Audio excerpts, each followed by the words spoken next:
آپ سوچ سکتے ہیں کہ حد سے زیادہ بڑھتی ہوئی گرمی جو ہے وہ آپ کی عمر کم کر سکتی ہے۔ جی ہاں، امریکہ میں ایک ایسی ریسرچ ہوئی ہے جس میں سائنسدانوں نے ریسرچ کرنے کے بعد انالیسس یہ کیا ہے، انالیسس یہ ہوا ہے کہ حد سے زیادہ جو گرمی ہے، شدید گرمی، وہ آپ کے ڈی این اے کو پگھلا سکتی ہے اور وہ آپ کے ڈی این اے کو پگھلا کے آپ کی ایج کم کر سکتی ہے۔ ریسرچ میں جو دنیا کے مختلف علاقے جو شدید گرم علاقے ہیں، جیسے گلف کا علاقہ ہے، وہاں کے لوگوں کا ڈی این اے بھی چیک کیا گیا اور باقی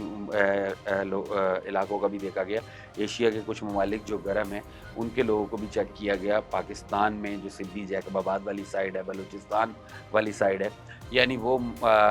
خطے یا وہ ریجن جہاں پہ ٹیمپریچر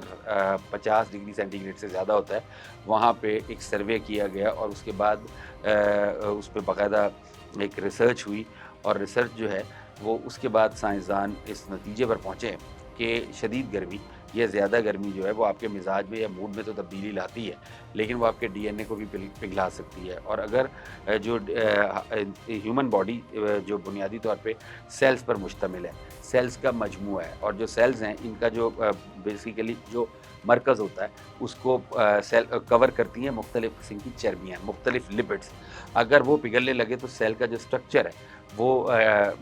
خراب ہو جاتا ہے، اور اس کے جب ایک سیل کا اسٹرکچر خراب ہوگا تو پورا وہ وجود جو کروڑ سیلز پر مشتمل ہے اس کے ڈسٹرب ہونے کا اندیشہ ہوتا ہے۔ تو اسی فارمولے کو مد نظر رکھتے ہوئے سائنسدان اس نتیجے پر پہنچے ہیں کہ شدید گرمی جو ہے وہ آپ کے ڈی این اے کو پگھلا سکتی ہے۔ اچھا، اس کے علاوہ جو مزید لیٹسٹ ریسرچ ہے، اچھا وہ لیٹسٹ ریسرچ نہیں ہے، وہ آلموسٹ ایک رجسٹرڈ بات ہے کہ واقعی موسموں کا اثرات تو ہوتا ہے، اثرات تو ہوتے ہیں انسانوں کے اوپر، ہیومنز کے اوپر یا زندہ اجسام کے اوپر۔ مثال کے طور پہ جو صحرائی علاقے ہیں، وہاں کے رہنے والے جو لوگ ہیں وہ عمومی طور پہ ان میں فیٹ نہیں ہوتا، وہ فیٹ فری ہوتے ہیں اور ان کی عمریں بھی زیادہ ہوتی ہیں۔ اسی طریقے سے پہاڑوں پہ رہنے والے جو لوگ ہیں ان میں بھی فیٹ کم ہوتا ہے اور وہ عمومی طور پہ ان کی ایج بھی زیادہ ہوتی ہے۔ اسی طریقے سے ساحل سمندر میں رہنے والے جو ساحل سمندر کے نزدیک رہنے والے جو لوگ ہیں، ٹراپیکل لینڈز میں رہنے والے انسان بھی اور اجسام بھی، وہ عمومی طور پہ ان کا سائز زیادہ ہوتا ہے۔ جیسے کہ پانی میں رہنے والے جتنے بھی اجسام ہیں ان کا سائز بہت زیادہ ہوتا ہے، اسی طریقے سے انسان بھی جو ٹراپیکل لینڈز میں رہتے ہیں، ساحل سمندر کے کنارے جو ملک آباد ہیں یا جہاں زیادہ سمندر ہے، وہاں ان لوگوں کا سائز زیادہ ہوتا ہے۔ اچھا،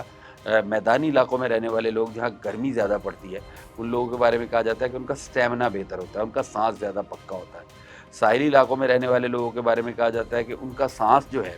وہ اس حد تک مضبوط نہیں ہوتا یا اتنا اسٹیمنا نہیں ہوتا جتنا میدانی علاقوں کا ہوتا ہے، اور میدانی علاقوں کے مقابلے میں جو پہاڑی علاقے کے لوگ ہیں ان کا اسٹیمنا یا ان کا سانس کم ہوتا ہے، کیونکہ وہ گرمی بالکل برداشت نہیں کر سکتے، اور سب سے زیادہ اسٹیمنا یا سانس جو ہے پکا وہ صحرائی علاقوں کا ہوتا ہے۔ تو جب یہ تمام فارمولاز انسانوں پر اپلائی بھی ہوتے ہیں اور یہ حقیقت بھی ہیں، اور یہ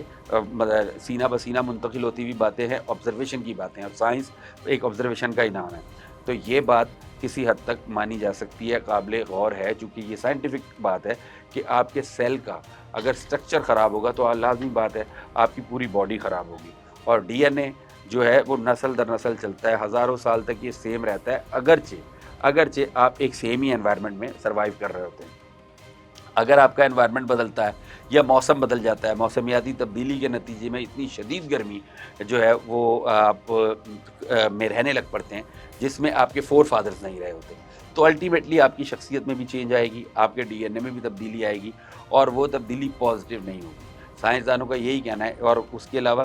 ایک یہ اس ریسرچ میں اس بات پہ بھی غور کیا گیا ہے کہ کیا جو مصنوعی ٹھنڈک ہے اس کے ذریعے ہم اپنے